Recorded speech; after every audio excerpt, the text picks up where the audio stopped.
This is Desert Homestead Prepping. Make sure to like and subscribe and hit that bell for notifications. Got Gabe over here cutting logs, doing a great job.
Alright, we got the windows all in, we got the siding all done.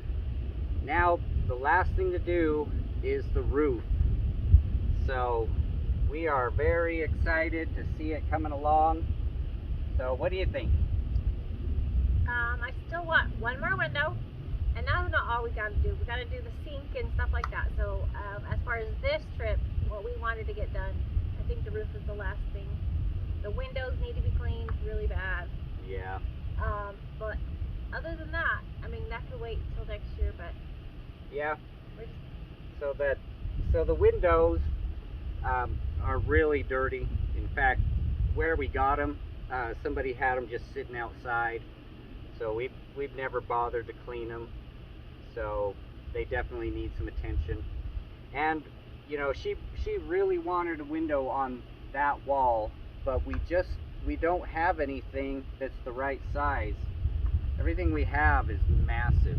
So we're just going to keep our eye out for a window that's going to be the size that we want. hopefully free, but we're not opposed to paying a little bit if we can find something that somebody has that is required money. Obviously all these other windows were free, so to put a little money into a window the right size that I want on the north side, we don't have a problem with, so we may have to pay for a window. Yeah, we might fork out the money to get what we want. But yeah, so this is pretty much it. This is exactly how she wanted it. We sat out here and we put the cupboards in there and the sink and just kind of propped it up to make it kind of feel the way that she wanted it laid out, and then set the windows where she wanted it and marked them. And I think we moved the cabinets at least like 3 times. Yeah. Moved the sink a few times just to get the right feel of where we wanted everything placed in here. So I'm thinking we might not use the cabinets that we have extra. They're just different sizes. They're mismatched. That kind of bugged me when they were in here a little bit. Yeah. So we might just build some wood shelves. Like she said, I mean, it's going to be open on this whole wall. So who knows what's going to come in here in the winter. And we don't need to have, you know, little crawl spaces where mice and who knows what can get in there. That way, even that corner cabinet has space. I mean, rodents Yeah. can get in behind there and dig. I mean, I think an open floor plan and just where we can see every wall will probably be the best bet, and we probably will not be using cabinets. It's not guaranteed yet, but I think that's the way I'm going to go after we had them in here and we took them back out. I don't think we're going to use them. yeah. So we're just about done with this. So I got to do the roof later on a different trip. We'll have to do the floor. Remember, we went and harvested flagstone, so we still have all that. So that's the plan for the floor. And you know, that was in the spring, right?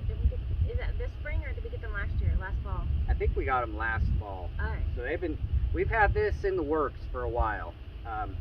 So yeah, you got to remember, as we're trying to, we're trying to build up an inventory of supplies, whatever it is. I mean, roofing, siding, windows, flooring, and so it takes time if we're going to try to get things for free or for, inexpensive. And, so you got to have plans, and you just keep your eye out, keep looking for what you need. And what did we just spend at Lowe's for the plywood and the roofing? Yeah, so we did have to buy the plywood. So the plywood and the tin roofing was $370. So far, this, also I did buy some 2x4s, which came to about $150. And then of course brackets and nails. So we're thinking we might be about, I don't know, $600 into this, which is really good.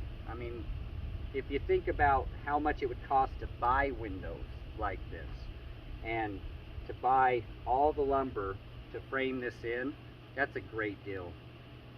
So yeah, we're pretty happy with it. We hope that it works well for us for years to come. All right, so now back to the roof. Yeah, so back to the roof. So let me give you a walk around, and I'll kind of show you some of the design and why I set it up the way that I did. So let me show you kind of some of the designs that we built into this and the purpose of it. So we're gonna leave this space open, you can see right here, and so that's gonna allow airflow to come through this small opening, but it's gonna put the roof out far enough to where no water is gonna run in there. So we did that on both sides, and so you see the openings on this side as well. So that's going to allow airflow, because she's going to have a wood burning stove going in the summer. And I know that we don't need windows in here, but she just really wanted to have windows to help open this up so she doesn't feel like she's in this closed off space. And so we got this window set up so that the sink can be right here center this window, and if she's doing anything on the sink, she can be looking out that way. We'll put the wood burning cook stove right here in the corner with the stove pipe sticking out this way. And I think this is gonna work out well. We're pretty excited for it. Not the most luxurious add-on, but it's gonna serve its purpose. All right, I'm gonna get going on the roof, get this thing completed.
Well, that's it for this trip. We are done. The outdoor kitchen is finished as far as the framing.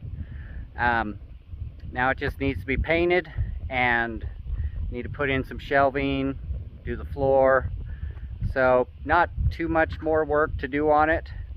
There's always so much more that we could have done. So before I leave, we got some good news and some bad news. So the good news is we got ourselves a new family member named Tinka.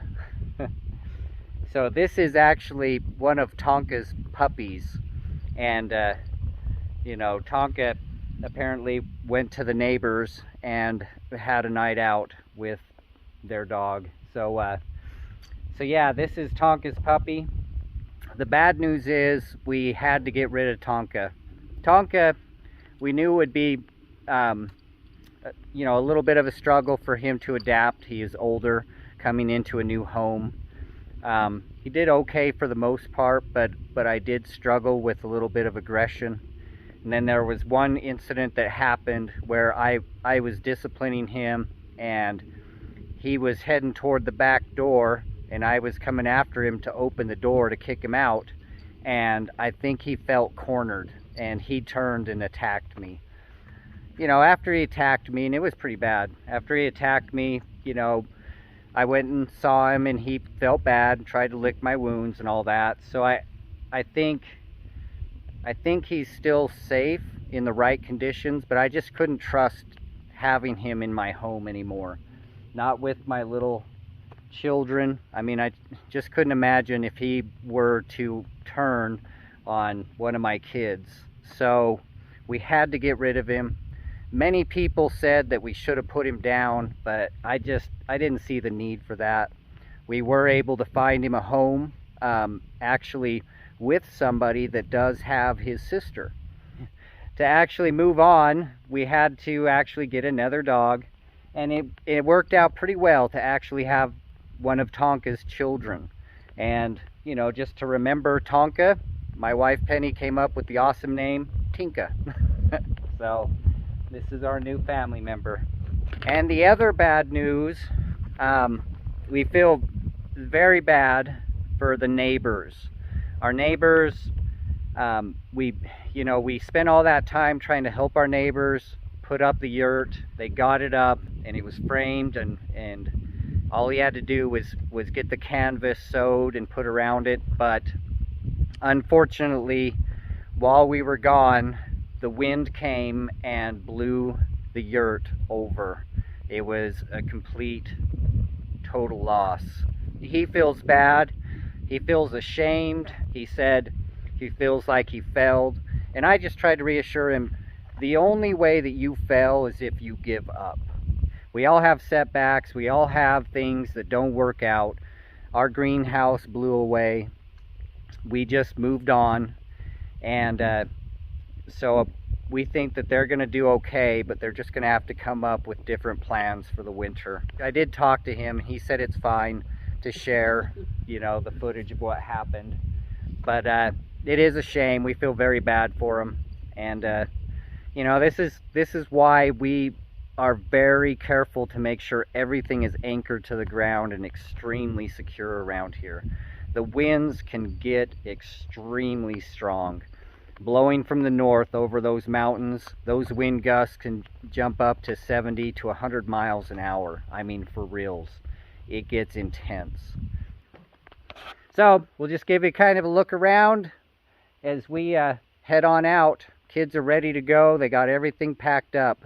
So let's take a look at our finished project. So here's the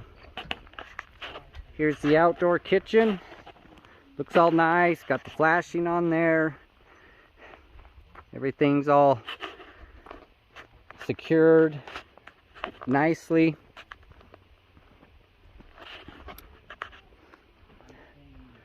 I think it looks quite well. I